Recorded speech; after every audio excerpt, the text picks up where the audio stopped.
What is going on, man? Oh, nothing, dude. Just out here at AFTERSHOCK. Just got done playing about, what, like an hour ago now? Maybe an hour and a half Woo! ago. I think that was the best set today. Just saying. I agree. Nothing wrong with that. Hell yeah, had nothing on you guys. I don't know about that. Take us on tour, hell yeah. There you go. That would be awesome. About that. There you go. So, dude, take us back. You know, you started your band with your brother, Yeah. and you said, hey, Anti-Mortem, let's do this. Oh, yeah, man. It started about 9 years ago. I was actually about 12 years old when we started, maybe 11. But anyway, you know, Nevada, my older brother one day just got a guitar and started playing and having a good time with it. And we always loved rock music since we were kids. We were big fans of classic rock, and just, you know, at that point, 90s rock was just now starting to like go down, like Lane Staley, you know, all those, you know, great guys that were in that Seattle scene. You know, they started to, it was when the end of that era though. But we still loved it. That was what our favorite stuff was. You know, the new radio stuff that was coming out, we were not fans of it really, you know. And I like Creed. You're like, this all sounds the same. Who's that band and that band? They're not the same. Guys? No. They sound the same. I asked them both. No, but for real, man, you know, you can't tell the difference between any of them. But the older bands, they had so much style, and, you know, they're so great. And when you listen to the music, you can actually tell that that's, you know, that band making their music. Anyway, but that's what we were into, you know, of course, the great classic rock bands, too. But I also, as I got older, the first metal band I really ever heard was Mudvayne. And so I heard Mudvayne and was just like, you know, besides Metallica, right. But, you know, Mudvayne, the new metal movement, kind of took it to a whole other step. Yeah. And so I had just got done being, like, forced into religion. And so I was really angry and shit, you know. Yep. And anyway, so I heard Mudvayne, and I was like, this is like the most amazing thing I've ever heard in my life. So that's why it's so cool Chad Gray's playing right now, because that was such a big influence on me as a kid growing up. And anyway, though, so we all got the stuff going together. I actually got a bass first, and I played bass for Anti-Mortem a long time ago. Back in the day. Yeah, back in the day. There you go. And, but, you know, make a long story short, you know, we've had multiple drummers until we found Levi about 3 years ago, and Levi kicks ass. So, you know, the band finally felt like it was complete when we found Levi. And then Corey and Zane, you know, we say me and Nevada started the band, but the band didn't really start for us until, you know, we got Zane and Corey, because everybody else before that, it was always me and Nevada jamming, and we'd have different guys in and out. You know, but then when I was about 13 or 14, so we were only a band for like 2 years or a year without Zane, you know. And so I'd say Zane's the beginning. Zane's when it started. And then you guys went up to the Smith family barn and started rocking out over there? Did your homework, yeah, we did, man. And we jammed together for about a year, and after we jammed for about a year, we moved to Zane's house, because he just has this big, like, industrial, you know, shop in his backyard that they don't do anything in, so you're just like... You're like, that would be a perfect location for us to, like, party and do our music. That's what it started at, was partying, you know. We actually didn't practice there at first. We would practice in his house, and then when we would, you know, get the parties together, we'd move all the equipment outside and blow out, like, the shop's power. You know, we blow the breaker and stuff, and they'd have to, you know, flip it or, like, change fuses and all that. Crazy stuff. There you go. Well, since then, you guys been doing well, playing a festival like this, you know. What does it mean to you?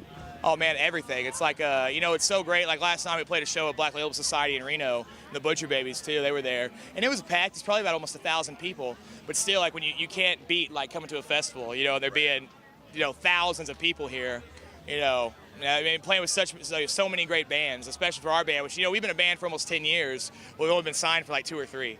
So it's like, you know, our career technically didn't really start till like 2 or 3 years ago. Right. You know, all that, it's funny because all that hard shit you do when you're younger, nobody really talks about. Yeah. It's like, oh, you know, they just now started. You know, it's they like, put out their first music video. You're like, wait, what about the last 7? Yeah, the last 7 years that you had nothing, you know, had no idea about, but it's okay. We had like 15,000 fans on MySpace. Yeah. Nobody cares. Yeah, right. And then MySpace gets shut down, and you're like, nobody's now what? on there anymore. I don't know. Facebook.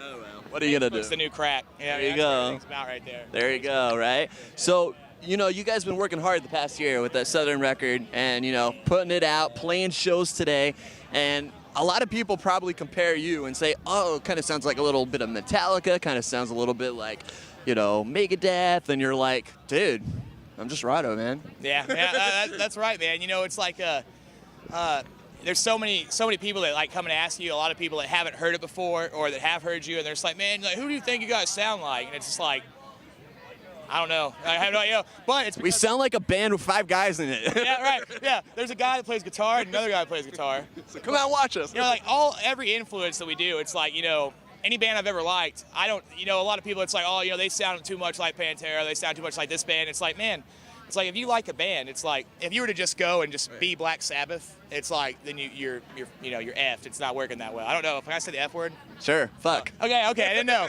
It's fucked. That sounds so gay saying F. Like no. But anyway, but you're fucked because it's just like, dude, you can't, there's no really reason to, except like Led Zeppelin, how like every band that ever came out tried to sound just like Led Zeppelin after that for a really long time.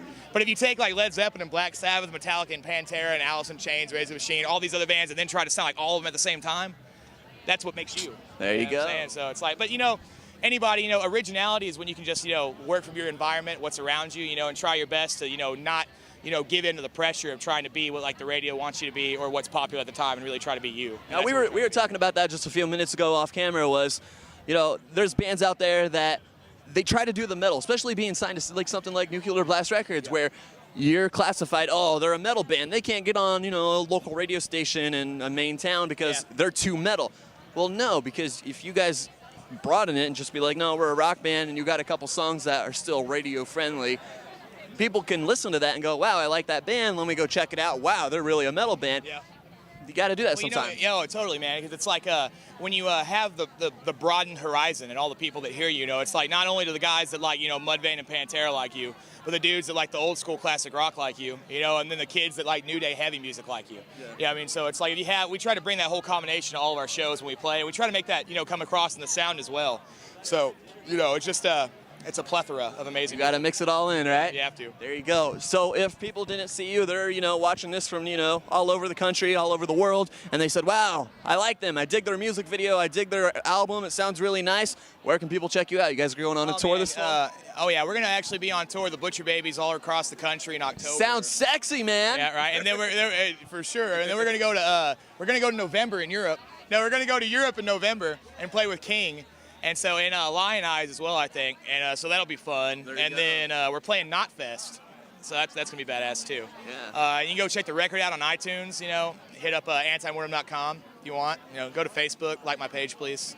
There you go. Yeah. Or like follow me on Twitter. Hey, why not, right? Yeah. Make sure to check this guy out. Yes, with Leafs following on us and everything, man. Even the there you Leafs are go. checking you out, bro. I know, it's crazy. All right. Well, Anti-Mortem, great talking to you, man. You had an amazing set. And guess what? We'll see you next time you're here in Northern California, and we'll be rocking out in the pit. And you guys should come out too. Go check them out, antimortem.com and all the fun stuff. And let's close it out. You got the music video. You got a lot of them. Oh, yeah. Which one we would play? Let's see, 100% Pure American Rage? Yeah, my grandfather was a truck driver back in the day. Yeah. There you go.